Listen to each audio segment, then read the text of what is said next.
What's going on, guys? Back with another video. So I got something here from Harrison Faulkner. I'm sure you guys all know who he is here. And he's got a message to send. It's very simple, but it's very true. The video is called Canada is in Trouble, a Rant. So we're going to have a look at what he's got to say. It's just a couple minutes long.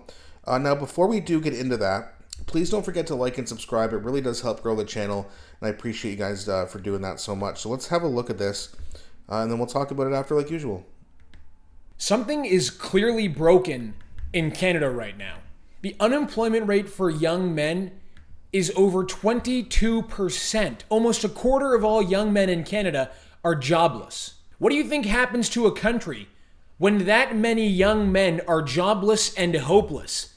I don't need to spell it out, but it's dangerous. Meanwhile, the general unemployment rate continues to rise. It's now at over 7%. 66,000 jobs were lost in August. Our manufacturing sector is getting ripped apart by tariffs. Housing is completely unaffordable in this country. Homelessness continues to rise. Immigration continues unabated in this country.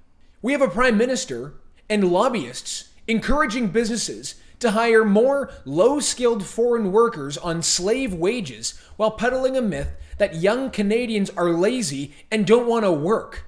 A false and deeply un-Canadian thing to say. Violent crime continues to rise. We have police telling Canadians to literally comply with armed and violent home intruders and carjackers, many of whom are repeat violent offenders let out on bail thanks to laws passed by this government. If you shoot and kill a violent and armed home intruder threatening the life of your children or your wife, you get charged.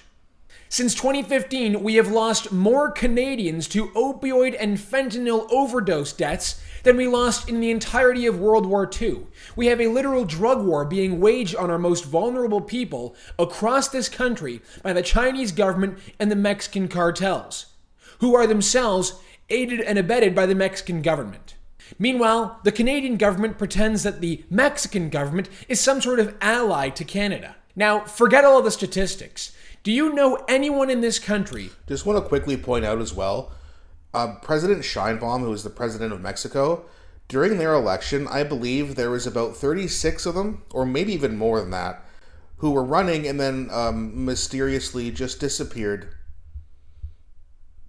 Take that for what you will, but it's very clear that if you go against the cartels, they get rid of you and elect their own person. They control the whole Mexican government because they're so powerful.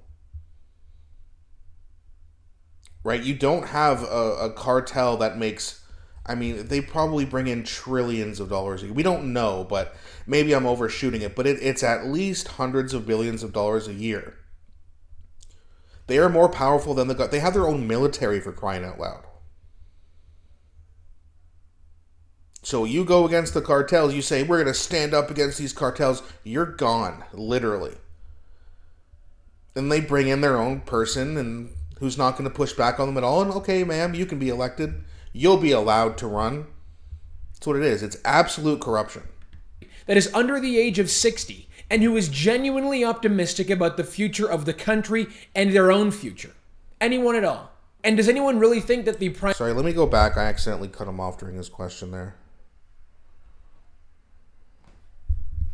Country that is under the age of 60 and who... Statistics. Do you know anyone in this country that is under the age of 60 and who is genuinely optimistic about the future of the country and their own future?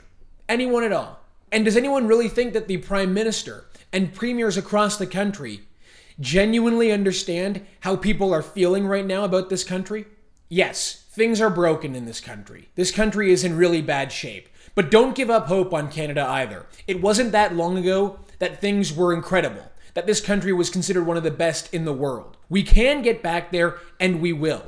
But right now, something is clearly broken, and the consequences could be seriously bad.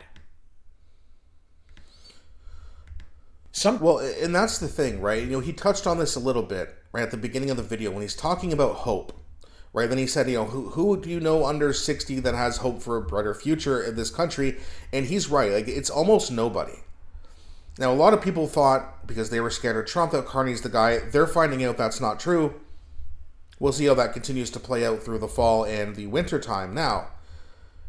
But going back to when he talked about hope, here's why hopelessness is a big problem. Because if you're feeling hopeless, if you're feeling like it's doom and gloom and there's no light at the end of the tunnel, that causes insane levels of stress. Now, if you're going through a rough period, or you got a bad couple of weeks, maybe you lose your job and then you find one, or you have a rough couple months, whatever it is, at least there's a light at the end of the tunnel you can look forward to. Even though you're going to go through stressful times, you're going to get out of it. There's so many young Canadians, middle-aged Canadians, elder Canadians, who are absolutely hopeless. They don't see the light at the end of the tunnel. And because that causes so much stress over the long period, it's not just a few weeks or a couple months, it's years. That stress that you're feeling causes a lot of inflammation in your brain. That's where depression comes from, mostly. It all does lead down, there's different causes for it, but if you're stressed and you're feeling hopeless and you're panicking because you don't know what you're going to do when you're in your 60s and you're trying to retire. I mean, just look at what rent's going to be like. I'm 36, almost 37. So in 30 years, I'll be 67 years old. What's rent going to be? I probably won't have a house. You feel hopeless over long periods of time, which causes inflammation. There's other things that cause inflammation too. But inflammation is deadly. It really is. And that's why hope is important, because you need to have hope in order to build towards a goal. If there's no hope, there's no goals. If there's no goals, there's no accomplishments. You need to feel good about doing something. You need to accomplish something. And there's just so many people who rightfully so are feeling like there's no hope. There's nothing at all for them. And we need hope. We need more happiness. We need goals and accomplishments. 22% unemployment rate with young men? What are they supposed to do? You don't want to talk about not having a future. Good luck having a future being broke. And especially considering in a time where, if you make 50 grand 20 years ago, you're doing well. Now? Okay, sorry, honey, you got to go to work. Sorry, wife. Sorry, I can't take care of you even though I make a good salary. And listen, there are some traditional women who don't want to work. They want their husband to work so they can take care of the kids and make the house a home, etc. I think that's starting to actually make a comeback. I think there's more young women who are seeing, what's going on with feminism in the modern, society, and they're saying, oh, this isn't good. Everyone's depressed. Let's not do what they did. Now, we'll see how that goes, of course, but I don't want to get too off topic here, but going back to my point of hope, we need hope. We need a future. We need to, instead of having a politician who's going to come in here and say, we're going to do this and we're going to do that and I'm going to be tough and I'm going to be strong, and then it's like, oh my God, you've done nothing. Oh, you got letters of intent with other countries. Oh, great.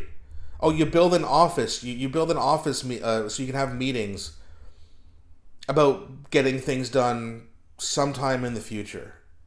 Oh, thank you so much. You've missed both your trade deal deadlines with Trump. What happened? You said you were the guy. And it's just lie after lie. Things are getting worse and worse. Crime is through the roof. You're hearing about it every day. And now you have this guy in Hamilton. I don't know where exactly, but here in Hamilton, the city told him he couldn't have security cameras. Now, businesses have security cameras all over the place, so they're allowed to protect their business, but you can't protect your fucking home? And liberals want to cry when we say Canada's broken? Like, get your head out of your asses. What are you talking about? Canada is broken because the Canadian promise is broken, and it was broken by the liberals. Like, this really isn't that hard to understand, but some people just still have their heads lodged way too far up their asses, and it's so far up there they're going to need surgery to remove it. I mean, it's unbelievable the state of this country. And when you say the promise is broken, like Pierre has said many times, they tell you that you're a Trump supporter. What does that have to do with anything? But this is the crazy, insane world we live in, and that's why we need change and hope.